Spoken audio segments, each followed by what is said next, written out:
Superstars, they've caught tabs. This is them going to the finals. Low there, actually he's going to get hooked into it. There's the slow as well. He goes down. That is an open Nexus now for them to finish off. And it's going to be an Classico final here in the spring split. Oh, look, it's a double kill for Genja. Unlimited gets pounced on. Diamond gets himself a kill in towards it. It's a triple kill. He's going to go towards it. But Gibbon goes down into Quadra. Can they get the Penta on Youngbook? One more shot. It's a Penta kill for Genja. Winning the split would be really huge for us. It's going to be quite tense for me since they're my old team. We already won 2 splits and now we're going for the 3rd one. I hope it will go 5 games and then the better team's going to take it.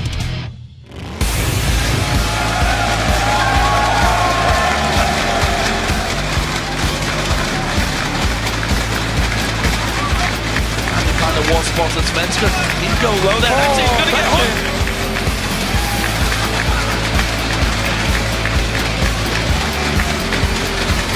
Welcome, ladies and gentlemen, to the final day of the European League Championship Series Spring Playoffs. We're coming to you live from our studio in Cologne, Germany. I'm Joe Miller, alongside Lee Demon Smith, and today we crown one team the King of Spring and send them to represent Europe in the upcoming All-Star Invitational in Paris, France. And it is a classic battle for the title featuring longtime rivals SK Gaming and Fnatic. But before the final, Alliance and Roccat will put pride on the line as they fight to finish in the top 3. Well, first of all, let's talk about yesterday's action. We had some fantastic games as both semi-finals and the 5th place match went the distance to 3 games in every series. The first matchup featured Fnatic taking on Alliance, and that series was decided by objectives. Yeah, when Alliance got outmaneuvered by Fnatic in the last match, it fell to Froggen. He couldn't quite carry on Frizz, though. Next up, of course, was SK Gaming against Roccat, and Roccat came out with a very convincing game 1 and looked to sweep the series, but SK came back strong and managed to win 2 in a row. Yeah, Roccat absolutely exploded against SK with a clear plan to shut down Svenska and make Jesus a non-factor. But when SK adapted their picks and bans and identified Rockat's strategies, they were simply unable to use their superior team tactics, and they completely shut down the Polish powerhouse. And we closed out yesterday's games with Gambit facing the Copenhagen Wolves in a battle for 5th. There was a lot on the line for both teams, but after 3 very long games, Gambit came out on top. Yeah, it was a back and forth battle that saw the Wolves dominating the first game, but falling behind in the next 2. We even saw Genja pick up the first pentakill of the 2014 LCS in an epic ending to Game 2. The Copenhagen Wolves, well, this loss means that they will be fighting to hold on to their LCS spot in the summer promotion tournament, which is happening next week. Now let's take a look at some of your favorite hashtag LCS big plays from those matches. First up is the man mode dive by Cyanide from Game 1 of Fnatic vs Alliance. Yeah, this came in from Kans PL. He says that Kazakh god jumps into a 5-man brush. It's like a casual Friday. This was your 3rd most talked about play. Alliance are trying to pull a Fnatic bush, and it's been spotted! Cyanide leaps straight in towards it. Froggen tries to get in amongst them with that Defile. He goes down. Everybody now needs to evacuate the area. There's gonna wish. There's the Requiem following it through. There's no damage coming out, though. They haven't even got enough damage to deal with Cyanide, who's just bouncing on towards them. Monsoon blows tab straight into Fnatic, into their jaws, and they pounce on through. Cyanide tanking everyone up for days after doing that. Next, we have one of the many hooks landed by Vander in Roccat versus SK's Game 1. This comes from Bird, and he said, when the time comes for LCS big plays, just roll a clip of all the hooks that Vander made in this game. That should do it. This is your 2nd most talked about play. Candy Panda was spotted. Svenska did go low there. Actually, he's going to get hooked into it. There's the slow as well. He goes down. The box can come into the equation, and that super mega death rocket as the hook lands onto Enraged. Gonna knock him back here as he stands on the chompers. Gonna get slowed as well as a cocoon comes down. He's using intervention on himself. It's not gonna be enough to save his life. As Svenska comes in the side, the flame comes down, but Svenska is gonna pay the price here, surely. Yes, he is. It's Sullivan that gets the kill. It just shows why SK continued to ban out Thresh against Vander. You cannot let it through. And finally, your most talked about moment was, of course, Genja's game-winning pentakill. And this came from Game 2 of Gambit versus the Copenhagen Wolves. It came in from @GustavoPoo, and he said, 1 man, 1 eyebrow, 5 kills. This was your #1 LCS big play. Baron down to half health. There's the mines being thrown out. Bouncing bombs again. Amazing jump straight into the team. He's taken down so quick though. It's going to be Genja that does the damage. Eddie is taken out of this one. The stun comes out, but look at it, it's a double kill for Genja. Unlimited gets pounced on. Diamond gets himself a kill in towards. It's a triple kill. It's going to go towards it. Forgiven goes down into Quadra. Can they get the Penta on Youngbook? One more shot. It's a pentakill for Genja. And would you believe Gambit Gaming?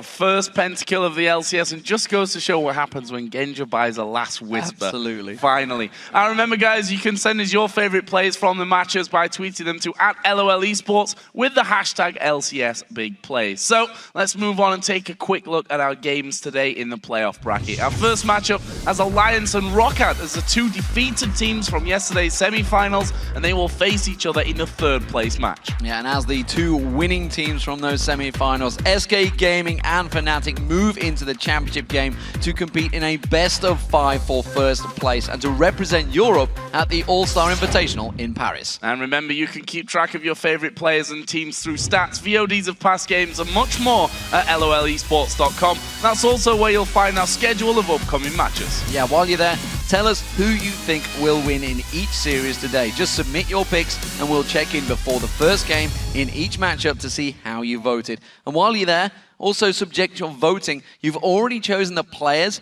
who you were thinking going to be making to the All-Stars. We also want to know the two All-Star Challenge teams, of course, the two players to go alongside them. This week, you can submit your votes to pick those two former pros to join those single teams for the Hexaco game that will be happening during All-Stars. Just log on to vote.lolesports.com and pick 2 of the 5 candidates, including our own North American shoutcaster, Jack. Should definitely vote for him. And former European World Champion, Shushay. The 2 who get the most votes will join those All-Star Challenge teams in a 6v6 Hexakill match on the Rift. Yeah, the All-Star event is going to be exciting, that's for sure. But don't forget that our summer promotion tournament begins next Thursday. We will have some great teams competing for a spot in the summer split here in Cologne, of course. And if you'd like to join us here in Cologne, you can get over and buy your tickets. They are available right now, so get them while you still can. And of course, we'd like to hear from you guys, so get on Twitter and tell us which European LCS player had the biggest influence on your own playstyle this split, and why. There's a lot of players that have played some impressive, especially the supports and the junglers. They have been very impressive. I think you got to look at, say, Vander maybe with those hooks as well. Kind of makes me want to play Thresh, but I can't do it as well. That's for sure. We want to hear your answers, though, so send them over to @LOL Esports and use the hashtag LCS so we can highlight our favorite responses later in the show. All right, then, let's send things over to Shox and Deficio, who are standing by with the Copenhagen Wolves' Youngbook for a breakdown of today's games.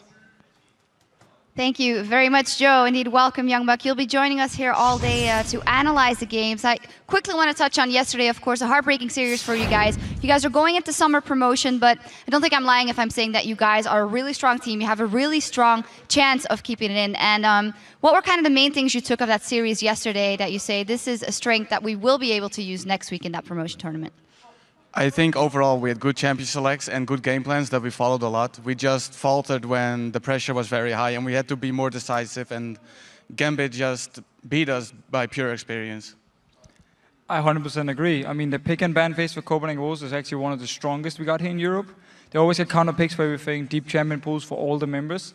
But then when you come into the game, even if they get a good start early game, they often tend to get in this situation where closing out the game is an issue, and they give a lot of time to the other team to farm up, and then they give them the chance to make a comeback. But you guys have a week to practice for that. I'm sure we'll see a great team next week. For now, though, let's focus on the games that we have going on here today. First off, the best of 3 for third place between Roccat and Alliance. What do we make of this matchup? Is there one team that clearly has the edge? Of course, yesterday, Roccat, a very strong start versus SK Gaming, but then kind of dropping the ball, I think, with very good targeted bans by SK. Well, I think it showed Roccat had a tactical plan with these 5 champions. They used them both games against Gambit and also first game against SK, and it worked really well. But as soon as 2 of them, the Jax and the Thresh, was banned away, everything kind of fell apart for them. So we need to see today if they have adapted, if they have learned new champions, or not learned, but have some new champs ready, new comps ready, because we can expect Alliance at least to make sure Thresh and Jax are not going over to Roccat. Yeah, it actually was in the pre-show, I think, that they said, well, we focused so hard on that game versus Gambit, which is also the same for you guys. You focused so hard on the game for staying in, and you only have one strategy. Do you think in the Roccat versus Alliance game that Roccat will be able to beat them if they come up with new strategies, or is Alliance a stronger team here? I think they are both incredibly skilled and pretty even, and Champion Select is going to be very determining for the outcome of the game. I'm especially looking forward to see them banning Thresh away from Vander because he's just too strong on that champion. Absolutely, also with one of our hashtag LCS big plays, and rightfully so. After that, we'll be going into the final here as Fnatic take on SK Gaming and El Clasico, another classic matchup to decide who will be the #1 at the end of this split. And well, both teams just looking incredibly strong. Let's start with SK. Throughout the regular season, very consistent performance, and I immediately think of Svenskeren, for example. Well, yes, Svenskeren is a big deal of the early game for SK, which sometimes can actually backfire. We saw game 1 versus Rocket, where they went into his red buff, killed him at level 1, and then continued to just keep him down. And SK Gaming's early game actually just fell apart. They had absolutely nothing to bring. So Fnatic here, if they can manage to shut down Svenskeren early, they might have a very good chance of simply just winning out the early game, and from there on just try and close out the game as fast as possible. Youngmak, what do you think will be the key for either of these teams to bring down the win? I think Fnatic has a slight edge when it comes to individual skill, but SK has N-rated, who's just the mastermind of the game, and he has the best strategies always planned right ahead, and that usually wins games for them. So you're calling it for SK Gaming? I'm actually calling it for Fnatic. Oh. What about you, Defisho? Well, Fnatic are going to bring out something special. I just know it because all these players play so many different champions. If they pull something out, like we saw yesterday with the Soraka top lane, and if they win 1 or 2 games from it, especially the first game and the second game possibly, I feel like SK is going to have a hard time coming back from it because, of course, you need to win 3 in a row. It's very, very hard. And Fnatic is so experienced, they know how to win a series like this. They've been here before. So I feel like if they pull out something special in the start and get the first few games, they will take the whole thing. All right, you guys are saying Fnatic. What about for Rocket versus Alliance real quick? Rocket or Alliance? Defisho? I'll give it to Alliance, honestly. I think if they ban away some key champions from Rocket, I think Alliance is going to be stronger. Youngbuck? I agree with Defisho. I think it's going to be a 2-1 victory for Alliance. All right, well, we'll see how that turns out. Thank you very much for joining me. And of course, we'll be seeing a lot of you. Azure will be with us all day. As for us, it's time for us to take a short break. But when we come back, it's time for the 3rd place match between Alliance and Rocket. We'll be right back.